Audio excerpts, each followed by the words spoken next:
네, 같이 기도하겠습니다. 하나님 아버지 감사합니다. 주의 말씀을 내 마음에 담게 하옵소서. 주의 말씀 앞에 서게 하여 주옵소서.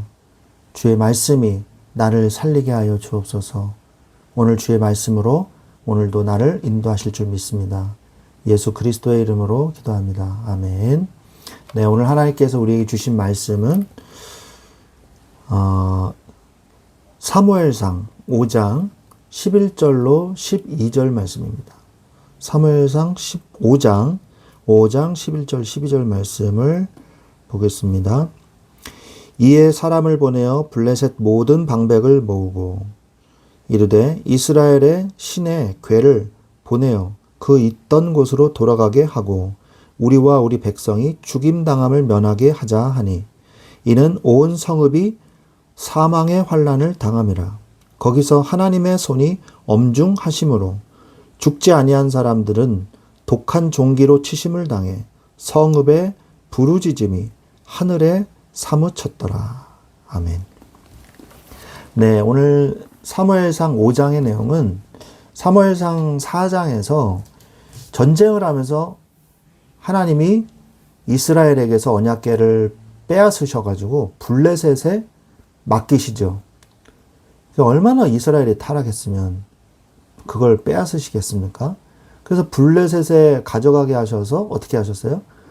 창조주 여호와 하나님을 직접 블레셋에게 알려주시는 그런 내용이 바로 오늘 사무엘상 5장의 내용입니다. 오늘 말씀의 제목은 불신자의 성공과 실패라는 제목으로 우리가 말씀을 나누기를 원합니다. 블레셋의 사실 오늘 말씀은요, 이 사장에서 전쟁을 했지 않습니까?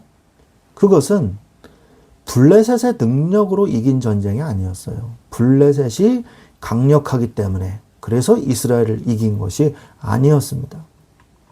블레셋은 그저 이스라엘을 위한 시험의 도구로 쓰임받았을 뿐이에요. 하나님이 이방 민족들을 도구로 쓰겠다. 시험의 도구로 쓰겠다. 이미 말씀하셨죠. 그래서 교만한 블레셋에게 누가 창조주 하나님이신지 하나님이 직접 스스로 알려주시는 내용이 바로 사무엘상 5장의 내용입니다. 블레셋은요, 성공한 줄 알았어요. 왜? 이겼으니까. 승리의 노획물로요, 언약궤를 얻었으니까 얼마나 이제 신이 나겠어요. 이 민족의 가장 보물, 그걸 갖다 이제 빼앗아 왔으니까 자기들 다 죽을 줄 알았는데 그걸 빼앗아 와서 어디다 넣겠습니까? 자기들의 신전에다가 떡하니 갖다 놓은 거예요. 그죠? 언약궤를 가져다 놓은 거예요. 그러니까 노획물로 신전에 오는 사람들 다 이렇게 보면서 봐라. 이스라엘의 하나님보다 우리의 다곤신이 더 위대하시다. 이렇게 선전하기 위해서 떡하니 갖다 놓은 거죠. 그 다곤신은 블레셋이 해양 민족이기 때문에 하반신은 물고기고요. 위에는 사람의 모양을 한 인어 같은 모양을 한 그런 신입니다. 그래서 풍요와 위에는 농사의 신이고 아래는 그 어업의 신이죠. 그리고 무역의 신, 그런 바다의 신이죠. 그래서 두 신을 합쳐놓은 그런 모양이거든요. 근데 그 이제 우상이 딱 있고 그 밑에 언약궤가 있으니까 봐라, 우리 다곤신이 더 위대하다. 이거를 이제 보여주려고 가져다 놨어요. 근데 다음날 보니까 신기한 일이 벌어진 겁니다. 다곤신이요, 쓰러져 있어요. 머리를 땅에 박아버리고 쓰러져 있는 거예요. 언약궤가 이렇게 있으면. 그래가지고 다시 세워놨더니 또 쓰러졌는데 이번에는요, 대가리가 날아가고 손목이 다 날아간 거예요. 손목이 잘리고 이 머리가 잘렸어요. 이거 깜짝 놀란 거죠. 불신자의 성공은요, 이렇습니다. 불신자의 성공은 실패를 전제한 성공이에요. 블레셋이 이긴 게 아니라 하나님이 언약궤를 잠시 이스라엘에서 빼앗아서 블레셋에게 맡겨놓은 거거든요. 불신자의 성공도 마찬가지예요. 불신자가 막 성공했다. 막 기독교인들, 아유, 저것들은 바보고 나는 똑똑해. 이런 사람들이 굉장히 많아요. 요즘에 기독교를 공격하는 하나님 안 믿는 사람들이 많지 않습니까? 그런데 하나님이 그 부와 권력을요, 잠시 맡겨놓으신 거예요. 불신자들한테. 왜? 하나님의 이 섭리와 하나님의 운행하심에 잠깐 필요해서 맡겨놓으셨을 뿐이에요. 이 세상을 움직이게 하시기 위해서. 근데 뭐 자기가 잘났다, 자기가 성공했다. 이렇게 착각하는 사람들이 너무 많아요. 시편 73편 17절에서 19절에 보면 하나님의 성소에 들어갈 때에야 그들의 종말을 내가 깨달았나이다. 주께서 참으로 그들을 미끄러운 곳에 두시며 파멸에 던지시니 그들이 어찌하여 그리 갑자기 황폐되었는가. 놀랄 정도로 그들은 전멸하였나이다. 그들이 누굽니까? 하나님을 안 믿는 사람들 얘기하는 거예요. 하나님의 성소에 들어가서 예배를 드릴 때에야 비로소 내가 종말을 깨닫습니다. 그 끝을 깨달았습니다. 그게 뭡니까? 주께서 참으로 그들을 미끄러운 곳에 두셔가지고 파멸에 던지신다는 거예요. 잘 되는 것 같고 성공하는 것 같은데 와장창 미끄러워져서 넘어져가지고 이 어떤 신이요? 다곤신과 같이 부서질 것이다. 라는 것을 제가 깨달았습니다. 라는 거예요. 그들이 어찌하여 하나님을 안 믿는 자들이 어찌하여 그리 갑자기 황폐되었는가. 자기들 건 줄 알았는데 어느 날 갑자기 싹 없어지거든요. 근데 그거를 위해서 평생 몸부림치면서 살고 있지 않습니까? 놀랄 정도로 전멸하게 돼요. 세상의 역사가 늘 항상 부흥하는 그런 나라는 없거든요. 왜? 부흥했다가 쇠퇴해가지고 쇠락해서 패망해요. 나라가 항상. 왜 그럽니까? 세상의 부와 권력과 명예는 그런 거예요. 불신자의 성공은 실패를 전제한 성공이라는 것을 우리가 명심해야 될 것입니다. 그래서 전능하신 창조주의 여호와 스스로 이스라엘 민족에게 말씀해 주시고 블레셋에게 스스로 말씀하세요. 아스돗과 가드와 에그론이 이제 도시들의 이름입니다. 죽음의 도시로 변해요. 그냥 언약궤 하나 가져와서 자기들이 믿는 신전에다 갖다 놨을 뿐인데 아주 박살이 납니다. 불신자의 성공의 끝은 뭐예요? 실패예요. 불신자는 어쩔 수가 없어요. 어느 날 갑자기 들어닥치는 저주의 결말을 바꿀 수가 없습니다. 이미 저주가 결론되어져 있어요.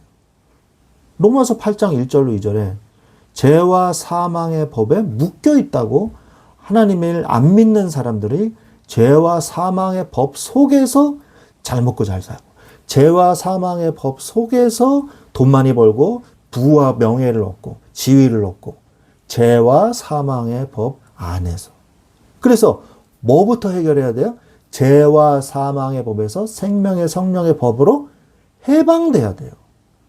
해방이 된 다음에 응답을 받아야지 그 안에서는 성공이 없습니다. 마치 그런 거예요. 침몰하고 있는 타이타닉 호 안에서 돈 자랑하고 있는 거랑 똑같은 거예요. 나 부자다.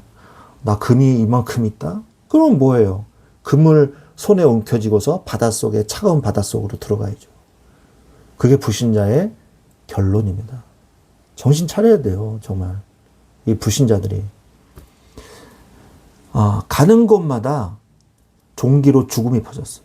그래서 독종의 우상 금 독종과 금 쥐를 만드는데 이것으로 봤을 때 많은 신학자들이 뭘 얘기하냐. 흑사병의 일종이 전염병이 퍼진 것으로 보고 있어요. 흑사병이 얼마나 무서운 병입니까? 중세시대에 이 전염병 때문에 정말 많은 사람들이 죽었잖아요.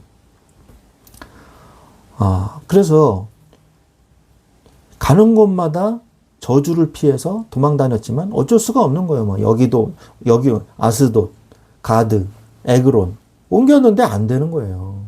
저주를 피해서 달아날 수가 없어요. 왜? 모든 사람이 죄를 범하였음에 하나님의 영광에 이르지 못한다 그랬거든요. 한 사람도 예외 없이 이 저주 속에 잡혀 있는 거예요. 죄와 사망의 법에. 해결하려고 하면 할수록 더해집니다. 마태복음 12장 43절에서 45절 말씀해 보면 뭐가 나옵니까? 마귀가 사람 마음 속에서 있다가 무겁고 실만한 곳으로 나가가지고 돌아다니는데 내가 자기가 전에 있었던 사람의 마음만큼 좋은 데가 없는 거예요. 그래가지고 다시 들어왔더니 비어있고 소재되어 있고 수리가 되어 있는 거예요. 리모델링을 한 거예요. 그러니까 어떻게 됩니까? 자기보다 더 악한 귀신 7을 데리고 와서 그 사람을 더욱 악하게 하는지라. 내가 나온 내 집으로 돌아가리라. 마귀의 집은 불신자의 마음속에 성경은 정의를 하고 있어요. 그래서 마음을 비우십시오. 마음을 깨끗하게 하십시오. 다 소용없는 짓입니다. 주인이 바뀌어야지. 도둑집을 깨끗하게 하면 뭐 하겠어요? 도둑이 더 설치죠. 그죠? 도둑의 그 주인 되는 도둑의 이 명의를 바꿔야 되는 거예요. 그런데 명의는 안 바꾸고 청소만 해놓는다? 귀신들이 더 날뛰입니다. 악한 귀신 7을 더 데리고 와서 그 사람을 더욱 악하게 만든다 그랬어요. 성읍마다 고통의 부르짖음이 하늘에 사무쳤다고 오늘 성경에 써 있죠. 얼마나 고통스러웠으면 하늘에 사무쳤대요. 그게 바로 오늘날의 불신자의 모습이에요. 불신자는 현재에도 지옥이 예약되어 있습니다. 요한계시록 21장 8절에 보면 그러나 두려워하는 자들과 믿지 아니하는 자들과 흉악한 자들과 살인자들과 음행하는 자들과 점술가들과 우상 숭배자들과 거짓말하는 모든 자들은 불과 유황으로 타는 못에 던져지리니 이것이 둘째 사망이라. 하나님을 안 믿는 사람이니까 뭐 지옥이 없겠다 그러겠죠. 근데 성경은 둘째 사망이 있다고 말씀하고 계십니다. 지옥이 예약되어 있는 거예요. 현재부터 그 고통은 계속 진행되고 있어요. 여기서 행복하고 잘 살다가 행복하게 오순도순 행복하게 살다가 지옥으로 가서 고통받는 게 시작이다. 그게 아니라 하나님을 안 믿는 자는 지금 이 땅의 삶, 이 생부터 지옥 같은 인생을 살게 된다고 성경은 분명히 말씀하고 계십니다. 지금부터 태어나는 그 순간부터 지옥 같은 고통을 느끼면서 점점 더 센 고통을 느끼면서 죽지 못해 사는 인생을 사는 거예요. 요한복음 3장 36절에 보면 오히려 하나님의 진노가 그 위에 머물러 있느니라 이렇게 말씀하시는데 이 진노가 머물러 있느니라 이렇게 말씀하시는데 성경 원문 그리스어를 보면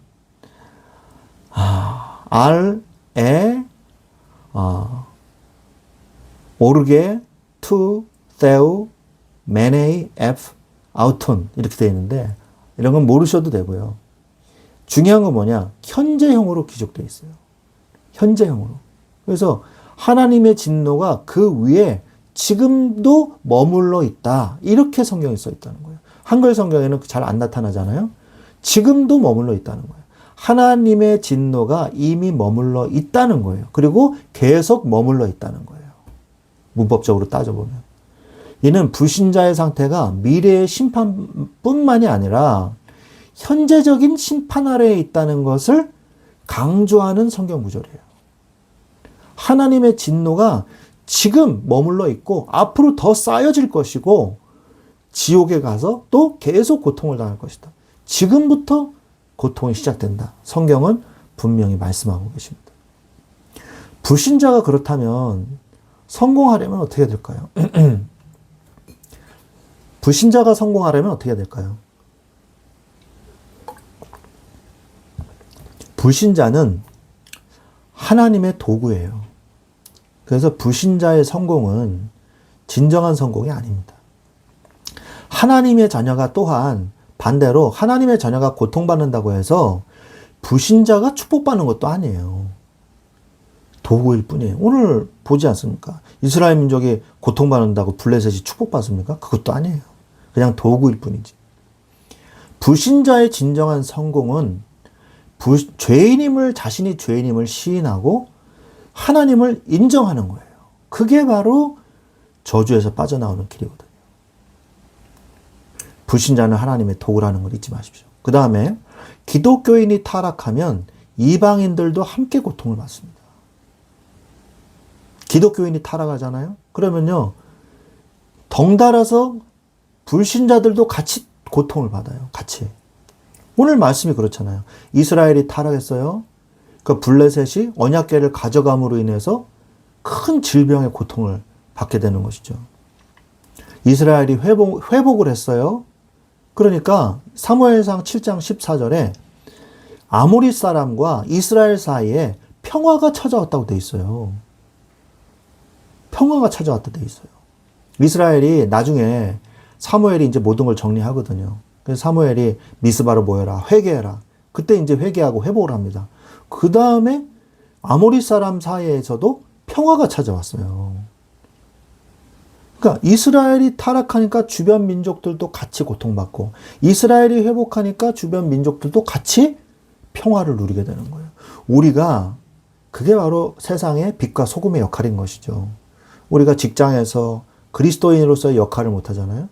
그러면요, 직장에 있는 그 하나님을 안 믿는 분들도 다 같이 고통받는 거예요.